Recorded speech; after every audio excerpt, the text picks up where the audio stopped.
Hello dear students, welcome to our channel. Students, আজিৰ এই ভিডিঅ'টিত অসম জাতীয় বিদ্যালয়ৰ চতুৰ্থ শ্ৰেণীৰ মৌখিক আৰু বুদ্ধি পৰীক্ষাৰ অনুশীলনী 18ৰ যিমানখিনি প্ৰশ্ন আছে তোমালোকক ধুনীয়াকৈ বুজাই দিবলৈ চেষ্টা কৰিম। তোমালোকে কেৱল মনোযোগেৰে ভিডিঅ'টো শেষলৈকে চাবা। ঠিক আছে, 1 নম্বৰৰ কটো কি দিছে চোৱাচোন। আমাক দিছিল যে 1 কিলোগ্ৰাম চাউলৰ দাম 15 টকা হ'লে 500 গ্ৰাম চাউলৰ দাম কিমান হ'ব আমাক সুধিছে। অৰ্থাৎ কৈছে যদি 1 কেজি চাউলৰ দাম 15 টকা হয় 500 গ্ৰাম চাউলৰ দাম কিমান হ'ব, হয়নে? গতিকে 1 কেজিৰ দাম যদি 15 টকা হয় 500 গ্ৰামত বা 1 কিলোগ্ৰামত কিমান গ্ৰাম সেইখিনি আমি প্ৰথমতে জানিব লাগিব। ইয়াতে তোমালোকে যদি তোমালোকৰ কিতাপখন উলিয়াই লোৱা, তোমালোকে পৃষ্ঠা নম্বৰ 30 উলিয়াবা। পৃষ্ঠা নম্বৰ 30ত ধুনীয়াকৈ এইখিনি দিয়া আছে যে 1 কিলোগ্ৰামৰ দাম বা 500 গ্ৰামৰ দাম এনেকৈ ধুনীয়াকৈ দি থোৱা আছে। এইখিনিনো কি হয়, প্ৰথমতে মই তোমালোকক এই অংকখিনি কৰি দিয়াৰ আগত বুজাই দিবলৈ চেষ্টা কৰিছোঁ। ঠিক আছে, তোমালোকে চাই যোৱা কেৱল। ইয়াতে চোৱা, ধৰি লোৱা 1 কিলোগ্ৰামৰ দাম 1 কিলোগ্ৰামৰ দাম ধৰি লোৱা 1000 টকা। ঠিক আছে, 1 কিলোগ্ৰামৰ দাম ধৰি ল'লে 1000 টকা। যদিহে তোমালোকক কয় 500 গ্ৰামৰ দাম উলিয়াবলৈ দিয়ে, এই কুৱেশ্যনত চোৱাচোন তোমালোকক কি কৈছে 500 গ্ৰামৰ দাম উলিয়াব দিছে, হয়নে? 500 গ্ৰামৰ দামটো উলিয়াবলৈ লাগিলে আমি কিহেৰে হৰণ কৰিব লাগিব? 1 কিলোগ্ৰামৰ দামটো যিমান সেই 1 কিলোগ্ৰামৰ দামক 2ৰে আমি হৰণ কৰি দিলে 500 গ্ৰামৰ দামটো আমি পাই যাম। আকৌ যদিহে আমাক সোধে যে 1 কিলোগ্ৰামৰ দাম কিমান, 250 গ্ৰামৰ দামটো উলিওৱা। 250 গ্ৰামৰ দাম উলিয়াবলৈ দিলে সেই 1 কিলোগ্ৰামৰ দামটোক আমি কিহেৰে হৰণ কৰিব লাগিব? 4ৰে হৰণ কৰিব লাগিব। উদাহৰণস্বৰূপে চোৱা, ইয়াত যদি 1 কিলোগ্ৰামৰ দাম 1000 টকা হয়, আমাক যদি সোধে যে 1 কিলোগ্ৰামৰ দাম যদি 1000 টকা হয় 500 গ্ৰামৰ দামটো উলিওৱা, আমি চিম্পল এই 1000টো কি কৰি দিম? 1000টোক আমি 2ৰে হৰণ কৰি দিম, হয়নে? হৰণ কৰিলে আমি কিমান পাম? হৰণ কৰিলে আমি পাম 500 টকা। ঠিক আছে, ঠিক একেধৰণে যদিহে আমাক কয় যে 1 কিলোগ্ৰামৰ দাম 1000 টকা, গতিকে তুমি 250 গ্ৰামৰ দামটো উলিওৱা। 250 গ্ৰামৰ দাম উলিয়াব লাগিলে আমি কিহেৰে হৰণ কৰিম? 4ৰে হৰণ কৰিম। চোৱা, এতিয়া 1 কিলোগ্ৰামৰ দাম লিখি ল'লোঁ আমি 1000, কিহেৰে হৰণ কৰিব লাগিব? যিহেতু 250 গ্ৰামৰ দাম উলিয়াব দিছে 4ৰে, গতিকে 4 দুগুণ কিমান হ'ব? 4 দুগুণ হৈ যাব 8। 10ৰ পৰা 8 বিয়োগ কৰিলে 2 ৰ'ব। নেক্সট আমি 0 নমালোঁ, 0 নমাওঁতে ইয়াতে হৈ গ'ল 20। তো 4 5 গুণ হৈ গ'ল 20। নেক্সট এই 0টো নমালোঁ, নমোৱাৰ পিছত যিহেতু বাৰ দিব নোৱাৰোঁ, ইয়াতে 0 এটা দিব লাগিব। অৰ্থাৎ 250 গ্ৰামৰ দাম কিমান হ'ব? 1 কিলোগ্ৰামৰ দাম যদি 1000 টকা হয় 250 গ্ৰামৰ দাম 250 টকাই হ'ব। আশা কৰিছোঁ ধুনীয়াকৈ বুজি পালা। ঠিক একেধৰণে যদিহে তোমালোকক কয় যে 200 গ্ৰামৰ দাম উলিয়াই, 1 কিলোগ্ৰামৰ দাম ইমানখিনি, গতিকে 200 গ্ৰামৰ দাম উলিয়াই, 200 গ্ৰামৰ দাম উলিয়াব দিলে 5ৰে হৰণ কৰি দিলেই হ'ল। 125 গ্ৰামৰ যদি দাম উলিয়াব দিয়ে তেতিয়াহ'লে 8ৰে হৰণ কৰিব লাগিব 1 কিলোগ্ৰামৰ দামটোক। আকৌ যদিহে 100 গ্ৰামৰ দাম উলিয়াবলৈ দিয়ে 10ৰে হৰণ কৰিব লাগিব। যদিহে সোধে যে 1 কিলোগ্ৰামৰ দাম 1000 টকা, 50 গ্ৰামৰ দাম উলিওৱা, তেতিয়া 20ৰে হৰণ কৰিব লাগিব। আকৌ যদিহে কয় যে 1 কিলোগ্ৰামৰ দাম 1000 টকা বা 2000 টকা, গতিকে 25 গ্ৰামৰ দামটো উলিওৱা। 25 গ্ৰামৰ দাম উলিয়াবলৈ দিলে আমি কিহেৰে হৰণ কৰিম? 40ৰে আমি হৰণ কৰিম। আশা কৰিছোঁ বুজি পালা এইখিনি ধুনীয়াকৈ। এতিয়া চোৱা তোমালোকে ফাৰ্ষ্ট কুৱেশ্যনটো দিছিল যে 1 কিলোগ্ৰাম চাউলৰ দাম যদি 15 টকা হয় 500 গ্ৰাম চাউলৰ দাম কিমান হ'ব? তে 500 গ্ৰাম যিহেতু দাম সুধিলে আমি কিহেৰে হৰণ কৰিব দিছিলে? আমাক 2ৰে হৰণ কৰিব দিছিলে, হয়নে? মই অলপ আগত তোমালোক দেখুৱাই দিলোঁ নহয়। গতিকে 1 কিলোগ্ৰামৰ দাম যিহেতু আমাক 15 টকা দিছে, এই 15টোক যিহেতু আমাক সুধিছে যে 500 গ্ৰামৰ দাম উলিওৱা, হয়নে? কিহেৰে হৰণ কৰিম? আমি 2ৰে হৰণ কৰি দিম। ঠিক আছে, চোৱা এতিয়া 2 7 গুণ কিমান হ'ব? 2 7 গুণ হ'ব 14। 2 7 গুণ 14 হৈ গ'ল, হয়নে? এতিয়া চোৱা, যদিহে আমি এই 5ৰ পৰা 4টো বিয়োগ কৰোঁ তেতিয়াহ'লে আমি কিমান পাম? 1 পাম, হয়নে? এতিয়া চোৱা, ইয়াত যিহেতু আমাৰ 1 ভাগশেষ ৰৈ গ'ল, আমি ইয়াতে এটা দশমিক দি ল'ব পাৰোঁ। দশমিক দিলে ইয়াতে আমি এটা শূন্য বহুৱাব পাৰোঁ। আৰু দশমিকটো দিলে আমি কিমান পালোঁ? 10 পালোঁ। আৰু এতিয়া চোৱা, 2 5 গুণ 2 5 গুণ কিমান হ'ব? 10। 10ৰ পৰা 10 বিয়োগ কৰিলে ৰ'ব আমাৰ 0। অৰ্থাৎ চোৱা আমি কিমান পালোঁ? 7.5 আমি পালোঁ। ঠিক আছে, গতিকে 1 কিলোগ্ৰাম চাউলৰ দাম যদি 15 টকা হয় 500 গ্ৰাম চাউলৰ দাম কিমান হ'ব আমাক সুধিছে। 500 গ্ৰাম চাউলৰ দাম 7 এটা লিখিবা তোমালোকে 7.50 টকা। ঠিক আছে 7.50 টকা হ'ব নেক্সট তোমালোকে চোৱা খ নম্বৰটো আমাক দিছিল যে 1 কিলোগ্ৰাম চাহপাতৰ দাম যদি 55 টকা হয় 200 গ্ৰামৰ দাম কিমান হ'ব সুধিছে এতিয়া চোৱা যেহেতু আমাক সুধিছে যে 200 গ্ৰামৰ দাম মন কৰা 200 গ্ৰামৰ দাম সুধিছে 200 গ্ৰামৰ দাম দিলে আমাক ইয়াত দিয়া আছে চোৱা কিহেৰে হৰণ কৰিব লাগিব আমি ইয়াতে মন কৰা 5 ৰে হৰণ কৰিব লাগিব হয়নে গতিকে আমাক কি কৰিব দিছে চোৱা যেহেতু 1 কিলোগ্ৰামৰ দাম 55 টকা দিয়ে দিছে হয়নে গতিকে এই 55 টো আমি কিহেৰে হৰণ কৰিম 8 ৰে হৰণ কৰিম চাবা কেনেকৈ আমি হৰণটো কৰিম তোমালোকে যদি হৰণ অংক নাজানা তেতিয়া হলে শিকিবা কিহেৰে হৰণ কৰিম 200 গ্ৰামৰ দাম উলিয়াবলৈ দিলে 5 ৰে গতিকে ইয়াত 5 লিখা মনত ৰাখিবা বহুতো ছাত্ৰ-ছাত্ৰীয়ে দুটা অংকলৈ একেবাৰে কৰি দিয়ে যেনে 5 1 গুণ 55 হয়নে কিন্তু তেনেকৈ নকৰিবা ইয়াত কিমানটা অংক আছে চোৱা এটা অংক আছে গতিকে ইয়াত কেইটা অংক আছে চোৱা দুটা আমি হৰণ অংকৰ নিয়ম মতে ইয়াত যদি এটা অংক থাকে ইয়াৰ পৰা আমি এটা অংকহে ল'ব পাৰো গতিকে 5 গুণ কিমান হ'ব 5 গুণ হৈছে 5 5 ৰ পৰা 5 গলে 0 থাকিল নেক্সট আমি এই 5 টো নমাই আনিলো নমাই আনাৰ পিছত আকৌ এবাৰ দিলো 5 গুণ কিমান হ'ব 5 গুণ 5 5 ৰ 5 গলে থাকিলে 0 অৰ্থাৎ আমি ইয়াৰ পৰা কি গম পালো যে 1 কিলোগ্ৰাম চাহপাতৰ দাম যদি 55 টকা হয় 200 গ্ৰামৰ দাম কিমান হ'ব 200 গ্ৰামৰ দাম হ'ব 11 টকা গতিকে আমি ইয়াত কি লিখিম মই ইয়াত লিখি দিছো 11 টকা হ'ব ইয়াৰে শুদ্ধ উত্তৰ আশা কৰিছো ধুনীয়াকৈ বুজি পালা 11 টকা হ'ব হয়নে আমি এই চাৰ্টখন ফলো কৰি ধুনীয়াকৈ আমি আনসাৰখিনি উলিয়াবলৈ পাৰিছো সম্পূৰ্ণ ভিডিওটি তোমালোকে আমাৰ এপত পাবা এপত অনলাইন ক্লাছ আমাৰ হৈ আছে যদি এপটো আমাৰ ডাউনলোড কৰা নাই এতিয়া ডাউনলোড কৰিলে তাত তোমালোকে কোৱেশ্চন পেপাৰবোৰ ফ্ৰী পাবা বহুতো নোটছ পিডিএফ তাত তোমালোকৰ ফ্ৰী দি থোৱা আছে ডেসক্ৰিপচন বা কমেন্ট সেকশনত চেক কৰা তাত তোমালোকে এপটোৰ লিংক পাই যাবা এপটো ডাউনলোড কৰি লোৱা কিবা যদি অসুবিধা পোৱা বা ইয়াৰ বিষয়ে জানিবলগীয়া আছে আমাক WhatsAppত মেছেজ কৰি আমি ইয়াৰ বিষয়ে সুধিব পাৰিবা মৰমৰ ছাত্ৰ-ছাত্ৰীসকল এতিয়া গ নম্বৰটো চোৱা গ নম্বৰ দিছিল যে 1 কিলোগ্ৰাম ৰৌ মাছৰ দাম যদি 80 টকা হয় 100 গ্ৰাম ৰৌ মাছৰ দাম কিমান হ'ব উলিবা 1 কিলোগ্ৰামৰ দাম কিমান 80 টকা 100 গ্ৰামৰ দাম উলিয়াব দিছে এতিয়া মন কৰা 100 গ্ৰামৰ দাম যেটো উলিয়াব দিছে 100 গ্ৰামৰ দাম উলিয়াবলৈ দিলে আমি কিহেৰে হৰণ কৰিম চোৱা 10 ৰে হৰণ কৰিম হয়নে গতিকে আমি এটা 10 ৰে হৰণ কৰো ঠিক আছে হৰণ কৰি আমি ইয়াৰে আনসাৰটো উলিয়াও এতিয়া চোৱা 1 কিলোগ্ৰামৰ দাম কিমান হয় 80 টকা 80 আমি লিখি ললো ঠিক আছে 80 লিখিলো তে আমি হৰণ কৰিম কিহেৰে হৰণ কৰিম 10 ৰে হৰণ কৰিম কাৰণ 100 গ্ৰামৰ দাম উলিয়াব দিছে গতিকে লিখা ইয়াত দুটা অংক আছে নহয় ইয়াৰ দুটা অংক লোৱা তোমালোকে 10 ৰ ভাগটো মাতা 10 গুণ 10 10 দুগুণ 20 10 3 গুণ 30 এনেকৈ 10 8 গুণ কিমান পাবা 10 8 গুণ হ'ব 80 80 হ'ল 80 ৰ পৰা 80 গলে 0 থাকিব অৰ্থাৎ আমি গম পালো যে 1 কিলোগ্ৰাম ৰৌ মাছৰ দাম 80 টকা হলে 100 গ্ৰাম ৰৌ মাছৰ দাম কিমান হ'ব তে 100 গ্ৰাম ৰৌ মাছৰ দাম হ'ব আমাৰ 100 গ্ৰাম ৰৌ মাছৰ দাম 8 টকা হ'ব ঠিক আছে ইয়াতে আমি কি লিখিম 8 টকা লিখিম তোমালোকে ইয়াত সমীকৰণ এনেকৈ 0 দি ফেলে লিখিব পাৰা তেতিয়াও তোমালোকক কাটি নিদিয়ে ঠিক আছে তোমালোকে নিদিলেও কথা নাই ডাইৰেক্টলি 8 টকা লিখি দিলেও হ'ব ঠিক আছে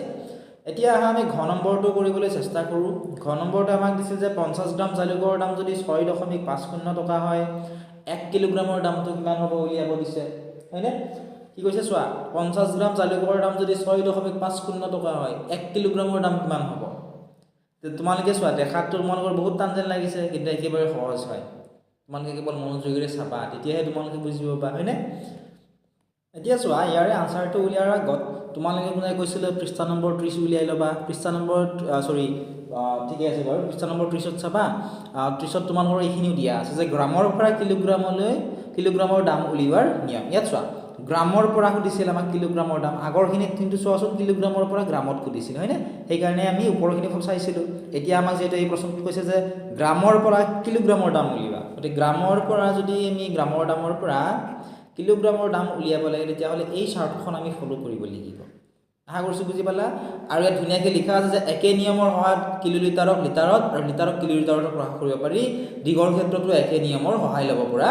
যায় এতিয়া চাবা আমি কেনেকৈ ইয়াৰ আনসাৰটো উলিয়াম ঠিক আছে চোৱা আমাক কি কৈছে যে 50 গ্ৰাম জালুকৰ দাম যদি 6.50 টকা হয় 1 কিলোগ্ৰামৰ দাম সুধিছে তে 50 গ্ৰামৰ দাম যদি 6.50 টকা হয় 1 কিলোগ্ৰাম চোৱা 50 গ্ৰামৰ পৰা 1 কিলোগ্ৰামৰ দাম উলিয়াবৰ কাৰণে 50 গ্ৰামৰ দামৰ লগত কিমান পূৰণ কৰিব লাগিব চোৱাচোন 20 পূৰণ কৰিব লাগিব আমি হয়নে 20 পূৰণ কৰিহে ইয়াৰে আনসাৰটো আমি উলিয়াবলৈ পাৰিম গতিকে আমি ইয়াৰে লগত কি পূৰণ কৰিম 20 চোৱা 6.50 দিছে গতিকে লিখি ললো আমি 6.50 ইয়াৰ লগত কিমান পূৰণ কৰিম আমি 20 ঠিক আছে কাৰণ আমাক কি কিমানৰ দাম সুধিছে 50 গ্ৰাম জালুকৰ দাম দিয়া আছে 1 কিলোগ্ৰামৰ দাম সুধিছে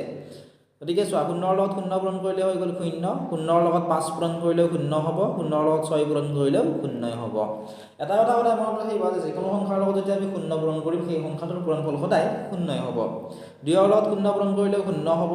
2 5 গুণ 10 0 হ'ব হাতে যাব 1 6 2 গুণ 12 হ'ব 12 একে হৈ যাব 13 ঠিক আছে এতিয়া এখিনি যোগ কৰিব লাগিব আমি ধুনিয়াকৈ আমি যোগখিনি ধুনিয়াকৈ কৰো চোৱা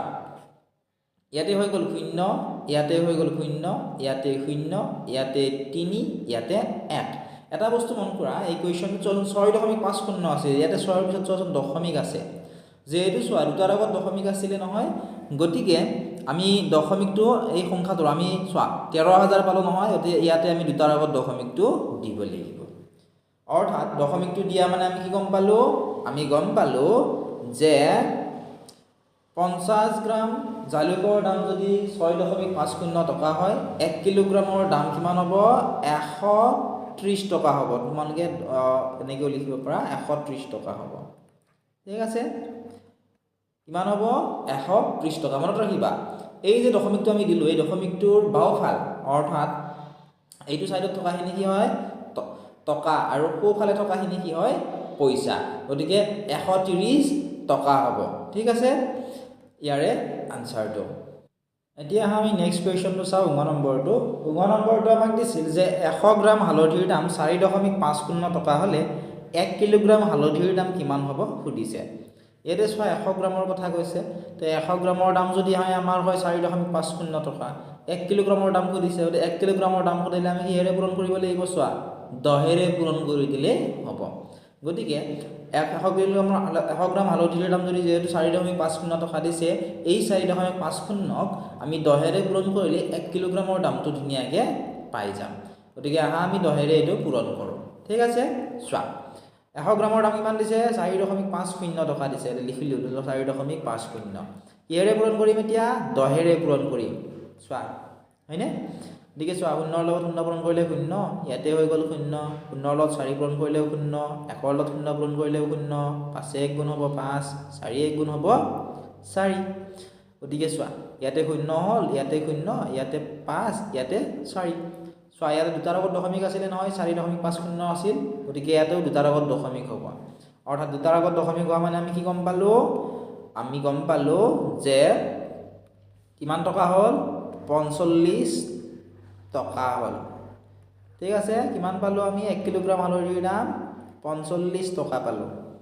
100 গ্ৰাম হালধিৰ দাম যদি 4.50 টকা হয় 1 কিলোগ্ৰাম হালধিৰ দাম 45 টকা হ'ব নেক্সট তোমালোকে চোৱা প্ৰথম 6 নম্বৰটো 1 কুইণ্টল চাউলৰ দাম যদিহে 925 টকা হয় 1 কিলোগ্ৰাম চাউলৰ দামটো আমাক উলিয়াবলৈ দিছে কি কৈছে 1 কুইণ্টল চাউলৰ দাম যদি 925 টকা হয় 1 কুইণ্টল মানে 1 কুইণ্টলত থাকে মনত ৰাখিবা মই ইয়াত লিখি দিছো বাৰু সাইডত 1 কুইণ্টল মানে তোমালোকে মনত ৰাখিবা 1 কুইণ্টল মানে হৈছে 100 কেজি ঠিক আছে মই ইয়াৰ আগৰ ক্লাছত তোমালোক কুইণ্টলত কিমান হয় তোমালোক বুজাই দিছিলো 1 কুইণ্টল মানে হৈছে 100 কেজি তো মনত ৰাখিবা এটো মনত ৰাখিলে তোমালোকৰ আনসাৰবোৰ উলিয়াব তোমালোকে পাৰিবা গতিকে আমাক কি কৰিছে 1 কিলোগ্ৰামৰ দামটো উলিয়াব দিছে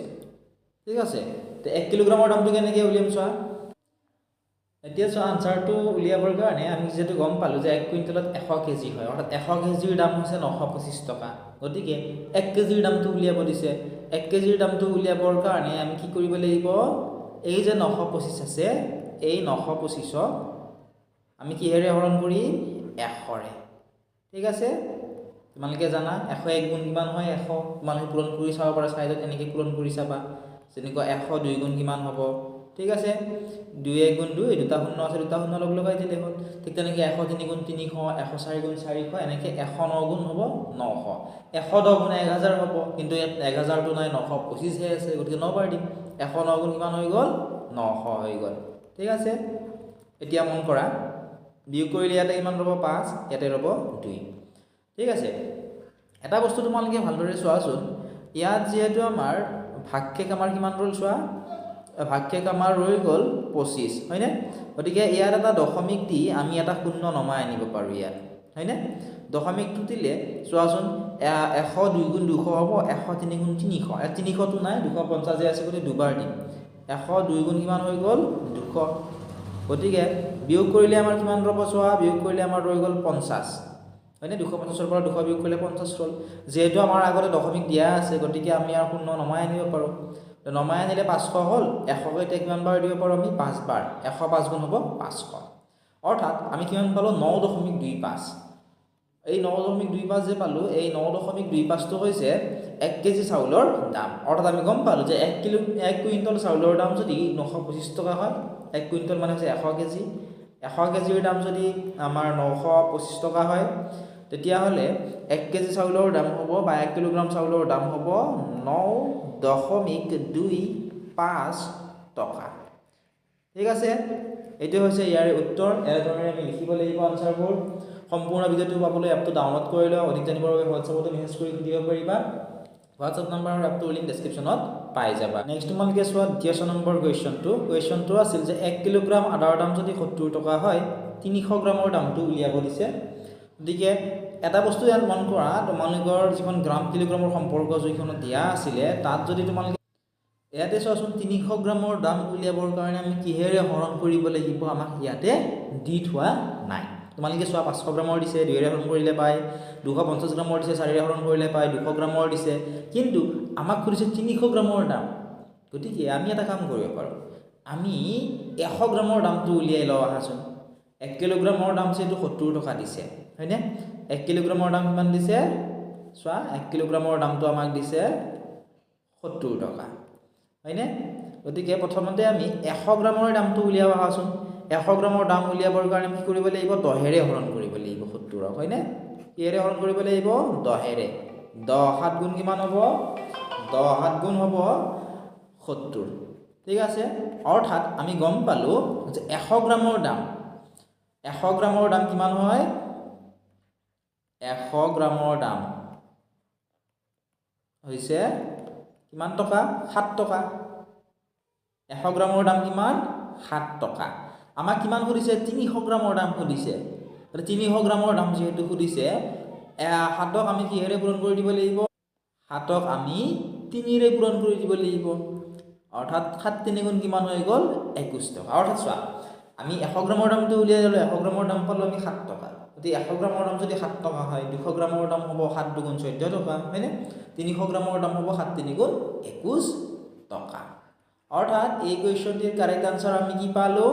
এই কুৱেশ্যনটিৰ কাৰেক্ট আনসাৰ পালো আমি যে 1 কিলোগ্ৰাম আদাৰ দাম যদি 70 টকা হয় 300 গ্ৰাম আদাৰ দাম হ'ব 21 টকা ঠিক আছে তোমালোকে এনেদৰে লিখিবা যদি বুজি পোৱাৰ অসুবিধা আছে ৰিপিট কৰি 2 3 বাৰ চাবা তেতিয়া ভালদৰে আৰু বুজি পাবা